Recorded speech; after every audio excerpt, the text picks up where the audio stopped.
Good day mga boss. So, andito tayo sa Jugols Fish Shop. Today is January 24. Ayan. So ngayon magbablog tayo. Papasyal ko kayo dito sa Jugols Fish Shop.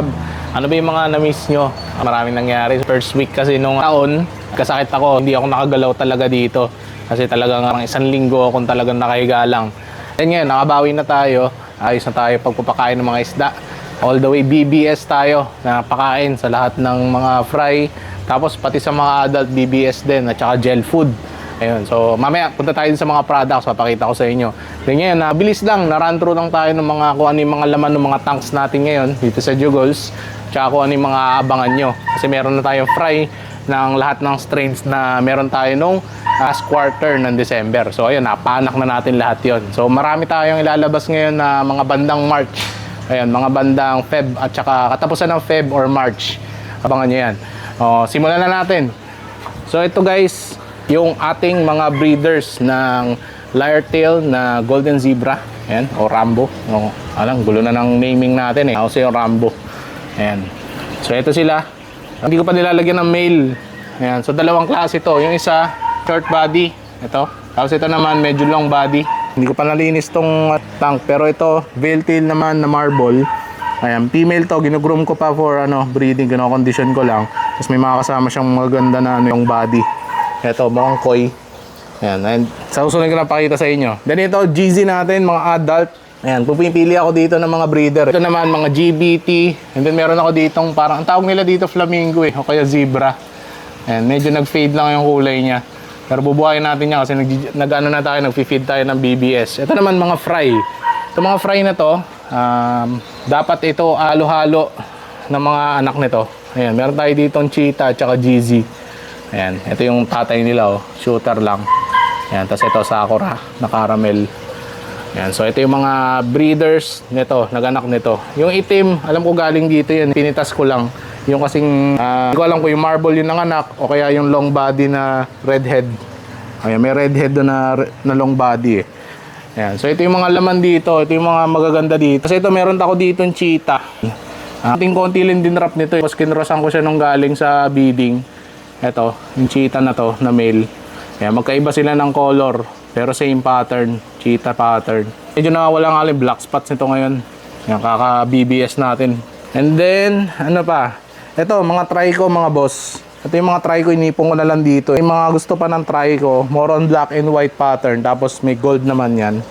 Ayan, hindi siya redhead mga boss ha. Ako magtatanong kayo sa akin ng redhead, yung may budget na lang muna. Kasi hindi naman kayo mabibigyan ng redhead ng 500 lang. Okay? So ito guys, yung mga magulang ng trico natin. Ayan, nakita nyo ba kung gaano kalaki yan? So yung mga parents ng trico. Ang male ko dyan, PKBM tsaka Red Eyes PKBM. Mukha lang madumi. Yan, dalawa na yan. Ganda mag-grow out dyan. Dito naman mga boss, same pa rin. Inayos ko lang. Pinag-iba-iba ko lang yung location ng mga tank. Pero ito, close up natin. Ito yung mga male natin ng GBT. At saka, Sakura at saka GZ. Ayan, may Rambo. Ayan, puro Rambo na yung magsasabi natin. Tapos, flamingo daw to eh. O kaya, freckled. Ayan, dito ko na pinagsama-sama yun kasi mga same size to eh. Mga pang-breed ko to. Ayan, dito ako pumipitas ng mga pang-breed. Ayan, meron pa tayo ditong marble o red zebra. Ayan. Then ito, mga female na pinagpilian na kasi hindi ito sobrang high quality pero okay lang. So kung may humihingi ng mga budget na isda, dito ako kinukuha. Ayan, so kung gusto nyo, ito madaling pag-usapan to, PM nyo lang ako. Okay? Ayan, mga GBT na tira eh. Ayan, gusto na yan panimula. Kasi same lang naman yan. Parang ito yung mga class A, hindi class S. And dito naman, mga veil-tail at saka mga male natin na groom. Groom ko to for breeding, ito for show. Kaya lang, pumaldo eh. Ayan, pumaldo yung mga isda natin dito. Ayan, for breeding lang yan, tapos nagganyan. So, it makes sense na yung sinasabi ko sa inyo, good food at saka good water quality lang. Ay, pat na to groom. Ayan, okay, pwede nang ilaban ng show. Okay, ito naman, mga female. Ito, mga GBT natin. Ito, sayang to guys eh. Naputol yung fin niya, hindi ko alam kung bakit. Nagkaloko-loko tuloy. Ayan, nang tumubo siya, hindi na maganda. Ayan, pero good for breeding pa rin, gagamitin ko yan. Ayan, ganda sana yan eh. Mga GBT natin, light base. Ayan, tapos may mga male natin. Kung may nahalong male dun, tanggalin na lang natin. Ayan. Yan dito sa baba. Ayan, PKBM pa din natin. Same, tapos mga breeder natin ng PKBM. Itong PKBM na to, hinaluan ko ng isang, eto meron tayo ditong, tawag dito, electric blue, EBBM. Ayan, same breeder natin ng male. Alam ko ito yung napalalunan ko sa bidding somewhere. Ayan. Tapos ito, nakalimutan ko kaninong male to eh. Ayan. Kasi yung mga male kasi na ginagamit ko guys dito, mga shooter lang. Ayan, ito yung mga ginagamit ko na original, mga breed ko. Tapos itong mga high dorsal, mga nakuha ko lang sa mga bidding yan. Ayan, para may panghalo tayo. Okay? And then, ano pa, meron tayong mga ginugroom na mga male doon. And then ito guys, tingnan nyo itong mga spotted ko na marble or cheetah na white base. Ayan, ang anak nito mga guys, ito. Ayan, dito ko na sila pinalaki. Kasi ang hirap hulihin. So nilipat ko na lang yung mga parents dito sa kabila. Ayan. And then dito naman mga Sakura Red Eye. Sakura Red Eye. Ayan, bibreed natin. Yung male niyan, paldo rin yan. Yung makita nyo sa isa kong vlog. Ayan. Ano tayo, ito mga tira-tira na lang to. Hindi to mga high quality. Mga anak lang to, mga pinagpilian ng trico. Ayan. Yung mga trico dun sa likod. Ayoko namang ikal lang. So, go-grow out natin ng konti, tapos hulog na lang natin sa pet shop. Ayan. So, kung gusto nyo mga, mga pupunta dito, papadakot ko sa inyo. Ayan. Pero pipilihan pa natin yan bago sila mapunta dun. Kasi ito naman mga PKBM tsaka GBT fry. Ayan. Mali yung date nito. Luma natin sistema. Ngayon kasi pinipicturean ko na lang para ma-save yung date. Ayan. Then ito, Sakura Red Eye din. Ayan. Ganda ng mga breeders natin ngayon. Puro bochog. Ayan. Then dito, konti tayong fry Red Eye na PKBM. Ayan, may fry tayong konti dun sa taas. Ayan. Ito, ang ganda nito. Ayan. Ang anak nito guys, ito. Yung Red Eye PKBM natin ng mga male. So ayan, pinabobochog pa natin. Ayan. So far wala pa ako nakikita na potential na tumataas. Bomba na yan ng BBS. Malay nyo, bata pa naman yan. 9 weeks. 9 to 10 weeks. Kalimutan ko eh. Ayan. Then dito naman, ito, GPT. Ayan, nakapokus na. Kailangan may daliri para mag-focus, Ayan, GPT tsaka mga halong EBBM. Yung mga kasing mga black na yan, guys, nakukuha ko lang yan sa mga iba-ibang tank. Alad nito, ito yan, dito ako kinuha yan. Ito, hindi ko alam kung bakit sila nagda-drop minsan ng wala naman lalaki dito. Pero ayun, last na yun. Ngayon, wala na siyang drop na male. Ayan, dito naman, sa mga tabs natin, ito yung mga male natin na bago. Ayan, tapos ito, female na ginugroom. Ito yung male na luma. Ito rin mga Rambo or GZ. Magkahalo na. Yan. Tapos try natin magpakita sa inyo ng sample. Pakita tayong sample ng laking tabs dito. Hawa tayo malaking net. Napahiya yung net ko. Wala, isa lang kamay natin Wala tayong ibang net. Okay. Makita nyo yung effect ng grooming natin. Pa yan di pa chubby pics to mga boss Lalo pa kung chubby pics. Kasi guys, nag-umiwas ako sa Kamalanos ngayon. Ayoko na, nakaka-stress kasi. Kahit may gamot tayo, ayoko kasi nang dinedeworm yung isda. Ayan, eto mga boss. Dito tayo sa may araw. Patay pala ilaw natin. Ayan, ito yung tunay nilang kulay. Ayan, so may mga ginugroom tayo dito. Mga bago to Ayan, ganda ng kulay nitong isa Red Zebra. Kaso yung zebra stripes niya medyo light. Ayan, ito, ganda nito, coin. Ayan, tsaka yung yung Rambo dun sa likod Kita nyo? Goods. Ayan, magkakaiba kasi na age to. Ayan, may mga bata. Uy, yung ganda nung layer nung veil na yun, yung pagka-delta. Hindi pala siya delta. Veil pala siya. Ayan, anyways, yan yung mga ginugroom natin doon. Kulay. Tsaka tingnan nyo yung tubig natin, guys. Hanggang kadaya-daya. So, para ma-achieve nyo yan, syempre, yung mga products natin. Mabibili nyo lang dyan sa Shopee link sa baba. So, Nitri-Boost and Sludge Out. Ayan natin to. Hydro-Clear Water Conditioner. So, ito guys, 1 gallon of water, 1 drop lang. Ayan. Ganyang katindi yan. So, nilagyan ko ng konting blue kasi gusto nyo blue Ayun, pero guys, lang yun, coloring lang yung blue na yun. So, kahit hindi color blue yung water conditioner, okay lang. So, ako, ganito yung kinuha kong kulay. Ayan, para sa inyo. So, ito, dechlorinator, at saka pang-remove ng heavy metals. And then, yun lang talaga yung target kong gawin ito. Kaya, ayan, yun yung makukuha nyo. Okay? Yung aloe vera kasi guys, hindi ko siya nilagyan kasi mabubulok ang tunay na aloe vera kapag nilagay nyo sa water conditioner. So, nakakapagtaka yung iba na nag-endorse ng aloe vera sa mga water conditioner. Pero, ayun, mahirap yun. Hindi siya food grade. Ayan. So, ako hindi ako makakita ng aloe vera na food grade. Kaya, hindi ko na nilagyan to. Okay lang yan. Next naman, Nitri-Boost mga boss. So namamatayan ka na isda, lagi na lang, lalo sa mga beginner, may may new tank. So ito, NitriBoost. So ito magbo-boost kaagad ng introduction ng nitrifying bacteria, nakakain dun sa mga ammonia na pinoproduce ng mga nabubulok sa tank mo. Nabubulok, natitirang pagkain, o kaya yung mga jebs ng mga isda, kakainin ng bacteria na ipoproduce nito. So ito guys, na 24 hours yung sabi ko sa mga activation nito. Pero yung bago namin formulation, ito, pag nakakuha kayo nito, ayan, within 6 to 12 hours, active na yung bacteria nyo. Ayan, 6 to 12 hours. Same as dun sa bago namin, yung sludge out. So sludge out naman para sa mga, ito, example ko to, may vlog ako nito guys. So ito yung problema sinusolve ng sludge out. Ayan. So nabara yung yung filter foam mo. Kapag ka naka-sludge out ka, ito kasi magkaibang filtration yan. Ganito yung i-expect mo. Ayan. Hindi magbara yung mga foam. Ganyan. Okay? So ito yung sludge out. So nandyan lang yan sa Shopee link sa baba. Kasama din yung natin, yung gel food. Yung Ace gel food natin na napakatindi mga boss.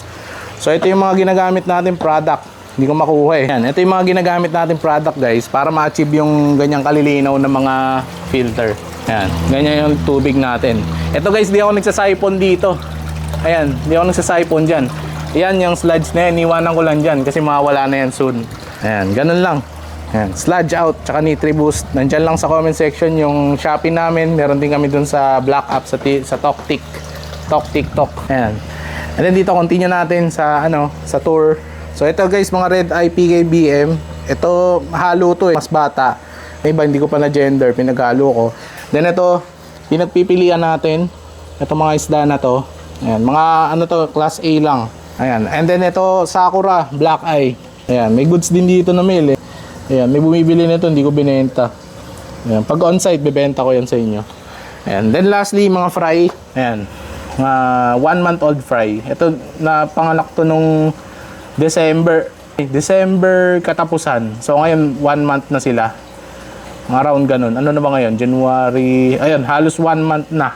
Ayan. Mga 20 plus kasi ito 1 month. Ayan. So, lahat yan guys, pinapakain natin ng BBS. At syempre, ang BBS natin ngayon, yung Deep Blue. Ayan, sobrang stress-free nung pag-hatch nun kasi try ako ng ibang BBS nung ilang buwan. Hindi ko nagustuhan kasi hindi talaga nag-hatch. I-rep ko pa yung BBS ko ngayon. Tapos ganun yung output. So, nabuisit talaga ako. Ayan, BBS Deep Blue talaga, solid.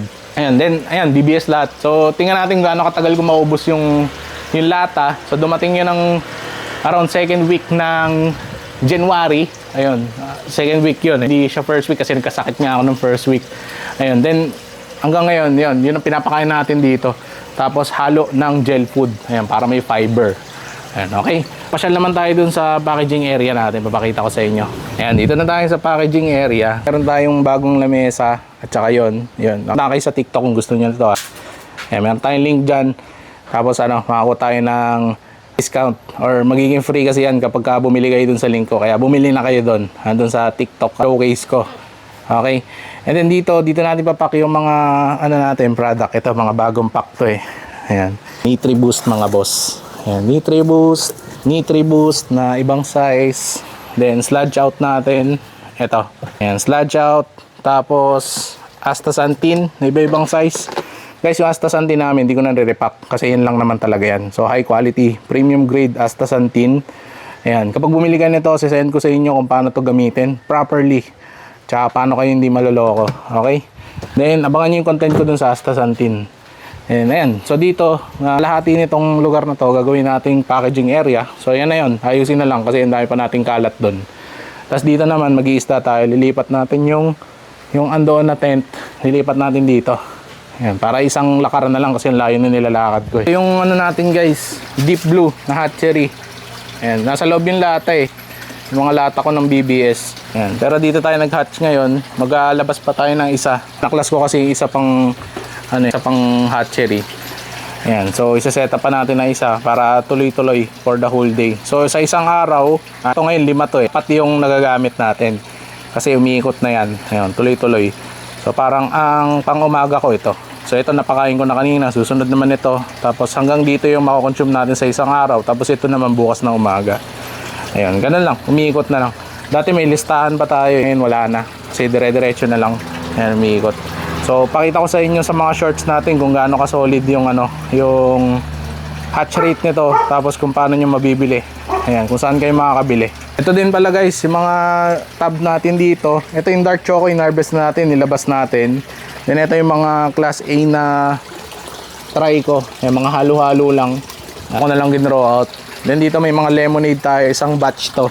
Ayan, ililipat na rin natin yan. I-drop ko to sa pet shop eh. Ayan. Then lahat ng yan, pati ito, yung mga tabs na yan, lilipat natin lahat doon sa kabila.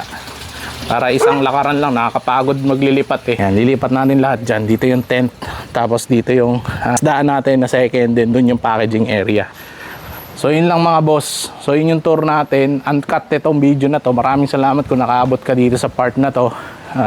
And I appreciate. Yun, pasensya na dun sa matagal na paghinto natin sa pag-content kasi nadali ko ng sakit. Ayun, tapos nag-recover talaga ako. Ayun, okay na. So pakiabang na lang yung mga content natin.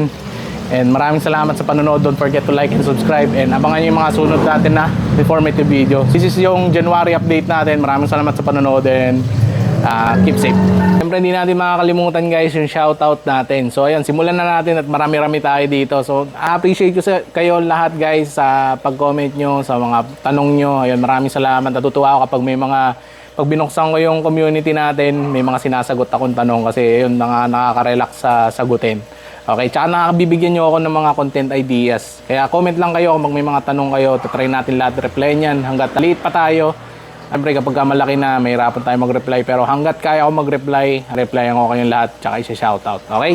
Simulan natin kay Michael Dalugdog. Tsaka sa anak niyan si Chan Chan. Maraming salamat. Kay Abdul Hakim Makaumbos. Ayan, maraming salamat sa iyo, Lods. Kay Nala Aquatics. Tsaka kay Superworm na Sipit. Kay Frigidus Aqua. Tsaka kay Kuya JC. Ayun. Shoutout sa inyong lahat. Maraming salamat sa panonood. Ayun, lalo kay Kuya JC. Ayun, super support. Ayun, kay Jerby alias, kay Gerald Yebes, kay hirap yung pangalan to, si IDK QWERTY. Ayun, sa YT. Ayun, boss. Shoutout sa iyo. Ayun, yung kasi yung pangalan ng profile mo, boss. Ayun, kay Saints Molly. Ayun, congratulations sa iyo, boss. Ikaw yung nanalo sa raffle natin and maraming salamat sa suporta tsaka sa pag-order sa shop natin. Kay Haj Triana. Ayun, salamat sa iyo, boss. Kay Glidel FH. Ayan, good luck sa pag-fish keeping mo, boss. Kay Leonard Vito at saka kay Fel Vincent. Ayan, Fel Vincent. Ayan, solid ding natin. Ayan, maraming salamat, boss. Ayan, so maraming salamat sa mga nanonood, guys. And I really appreciate yung pag-comment nyo. And sana tuloy-tuloy yung pag-suporta nyo dito sa aming channel. So, happy fish keeping sa inyong lahat.